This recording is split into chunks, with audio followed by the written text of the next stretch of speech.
எல்பிடிஏவில் இடம்பெற்ற கூட்டம் ஒன்றில் கலந்து கொண்ட மக்கள் விடுதலை முன்னணியின் தலைவர் அனுரகுமார திசாநாயக்க இவ்வாறான கருத்தினை தெரிவித்தார்.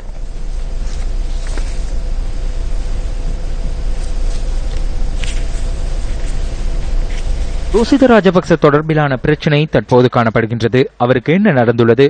2376 லட்சம் ரூபாய் செலவில் தொலைக்காட்சி அலைவரிசை ஒன்றினை ஆரம்பித்தார்.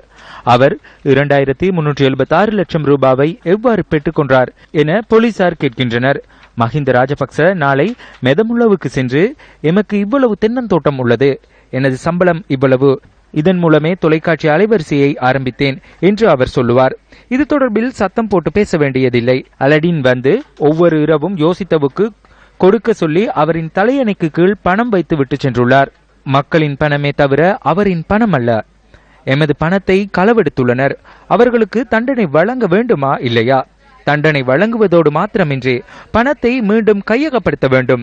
இவ்வாறு மக்களின் பணத்தை சூறையாட எத்தனிப்போருக்கு காய்ச்சல் வரும் வகையில் தண்டனை வழங்க வேண்டும். ஆனால் இந்த அரசாங்கத்தினூடாக இவர்களுக்கு தண்டனை வழங்க முடியாது என்பதனை நினைவில் வைத்துக் கொள்ளுங்கள்.